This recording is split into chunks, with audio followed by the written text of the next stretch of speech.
ಎಲ್ಲರಿಗೂ ನಮಸ್ಕಾರ. ನನ್ನ ಹೆಸರು ಹರ್ಷ ರಾಘವ್ ಅಂತ. ನಾನು ಇಲ್ಲೇ ಶಿರಾ ಪ್ರೆಸಿಡೆನ್ಸಿಯಲ್ಲಿ ಓದಿದ್ದು. ಎಷ್ಟೊಂದು ಜನ ಅನ್ಕೊಂತಾರೆ 10th ಆದಮೇಲೆ ಯಾವ ಕಾಲೇಜಿಗೆ ಸೇರಬೇಕು, ಒಳ್ಳೆ ಲೈಫ್ ಲೀಡ್ ಮಾಡಬೇಕು ಅಂದರೆ ನಾವು ಹೇಗೆ ಮುಂದೆ ಹೋಗಬೇಕು ಅಂತ. ನನಗೆ ಎಷ್ಟೊಂದು ಜನ ರೆಕಮೆಂಡ್ ಮಾಡಿದರು, ಬೆಂಗಳೂರಿಗೆ ಸೇರು, ದಾವಣಗೆರೆಗೆ ಸೇರು, ಜಾಸ್ತಿ ಜನ ಹುಡುಗರು ಇದ್ದಾರೆ, ಅಲ್ಲಿ ಒಳ್ಳೆ ಕಾಲೇಜ್ ಇದೆ. ಒಳ್ಳೆ ಕಾಲೇಜು ಹುಡುಗರು ಮ್ಯಾಟ್ರ್ ಆಗಲ್ಲ, ನಿಮಗೆ ಒಳ್ಳೆ ಫ್ಯಾಕಲ್ಟೀಸ್ ಕೂಡ ಇರಬೇಕು.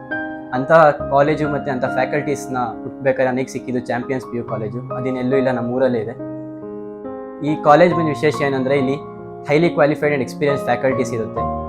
ಡಿಜಿಟಲ್ ಕ್ಲಾಸ್ ರೂಮ್ಸ್ ಇದೆ ಆ್ಯಂಡ್ ಅಡ್ವಾನ್ಸ್ ಟೆಕ್ನಾಲಜಿ ಕೂಡ ಯೂಸ್ ಮಾಡ್ತಾರೆ. ನಿಮಗೆ ಇಂಡಿವಿಜುವಲ್ ಆಗಿ ಸ್ಟೂಡೆಂಟ್ ಅನಾಲಿಸಿಸು ಮತ್ತು ಕೌನ್ಸಿಲಿಂಗ್ ಕೂಡ ಮಾಡ್ತಾರೆ. Daily weekly cumulative and analysis of results ಇರುತ್ತೆ. Well planned and result oriented micro schedules ಕೂಡ ಇರುತ್ತೆ. ಈ ಕಾಲೇಜ್ ಬಗ್ಗೆ ಹೇಳಬೇಕು ಅಂದರೆ ಇಲ್ಲಿನ ಫ್ಯಾಕಲ್ಟೀಸ್ನ ಲೆಕ್ಚರರ್ಸ್ ಅನ್ನೋಕ್ಕಿಂತ ಮಾಸ್ಟರ್ ಮೈಂಡ್ಸ್ ಅನ್ಬೋದು.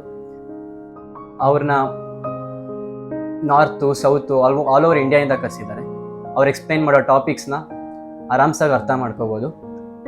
ಇನ್ನೊಂದು ವಿಷಯ ಏನಂದರೆ ಈ ಕಾಲೇಜಲ್ಲಿ ನಿಮಗೆ ಸೆಮಿ ರೆಸಿಡೆನ್ಸಿಯಲ್ ಹಾಸ್ಟೆಲರ್ಸ್ ಹಾಗೂ ಡೇ ಸ್ಕಾಲರ್ಸ್ ಕೂಡ ಇರುತ್ತೆ. ಬೆಸ್ಟ್ ಅಂದರೆ ಸೆಮಿ ಅಂತ ಹೇಳ್ಬೋದು. ನಿಮಗೆ ಬೆಳಗ್ಗೆ 6:30 10 o'clock ಕಾಲೇಜ್ ನಡೆಯುತ್ತೆ. ಅದರಲ್ಲಿ 5 to 10 focused and well planned study hours ನಡೆಯುತ್ತೆ. ನೀವು ಯಾವಾಗ ಬೇಕಾದ್ರೂ ಲೆಕ್ಚರರ್ಸ್ಗೆ ಹೋಗಿ ಡೌಟ್ಸ್ ಕೇಳಿದ್ರೆ ಈಸಿಯಾಗಿ ಎಕ್ಸ್ಪ್ಲೈನ್ ಮಾಡ್ತಾರೆ. ಈ ಕಾಲೇಜ್ನ ಫೌಂಡರು ಹಾಗೂ ಚೇರ್ಮನ್ ಆದಂಥ ಕೃಷ್ಣಮೂರ್ತಿ ಸರ್ ಅವರು ಕ್ರಿಯೇಟ್ ಮಾಡಿರುವ ಟ್ಯಾಡಿ ಗ್ರೇಡಿಂದ ನಾವು ಈ ಕಾಲೇಜಲ್ಲಿ ಟೆಸ್ಟ್ಗಳನ್ನ ಮಾಡ್ಬೋದು.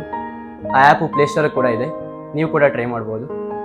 ನಿಮಗೆ ಒಳ್ಳೆ ಲೈಫು, ನಿಮ್ಮ ಪೇರೆಂಟ್ಸ್ನ ಖುಷಿ ಪಡಿಸ್ಬೇಕು, ನೀವು ಒಳ್ಳೆ ಒಂದು ಒಳ್ಳೆ ಪೊಸಿಷನಲ್ಲಿ ಇರಬೇಕು ಲೈಫ್ ಅಂದರೆ ಈ ಕಾಲೇಜಿಗೆ ಸೇರಿ ಅಂತ ಹೇಳೋಕ್ಕೆ ಇಷ್ಟ.